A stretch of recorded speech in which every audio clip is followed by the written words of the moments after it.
Dahil 2 weeks na nga sila, mag-uumpisa na tayo mag-deworm ng mga puppies. Bakit nga ba tayo nagde-deworm?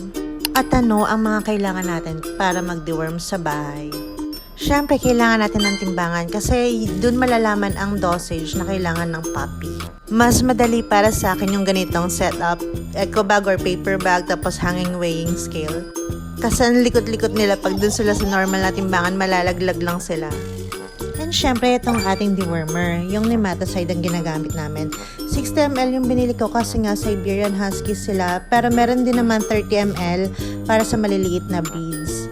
At dahil nga 1.6 kg itong si Itzio, o tawag namin sa kanya Tonito, ang binigay ko sa kanya ay 1.5 ml.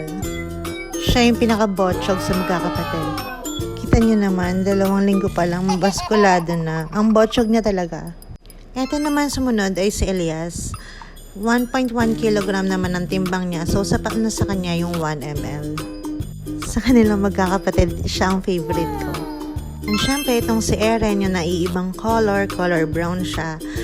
1.3 kilograms naman siya, so medyo sinobrahan ko lang sa 1 ml yung bigay ko sa kanya. And kailangan sabay din na ide-deworm ang mama dog. Lalo na nagpapa-breastfeed siya. Napaka-importante talaga mag-deworm, kaya umpisahan talaga yan pagka 2 weeks ng puppies. Trusted ko na talaga tong nematicide ever since. And meron na tong kasamang mga stickers para pwede natin ilagay sa health card ng mga puppies. Kaya always make sure na mag-deworm tayo ng mga puppies para sa magandang paglaki nila, malusog, at iwas sa sakit.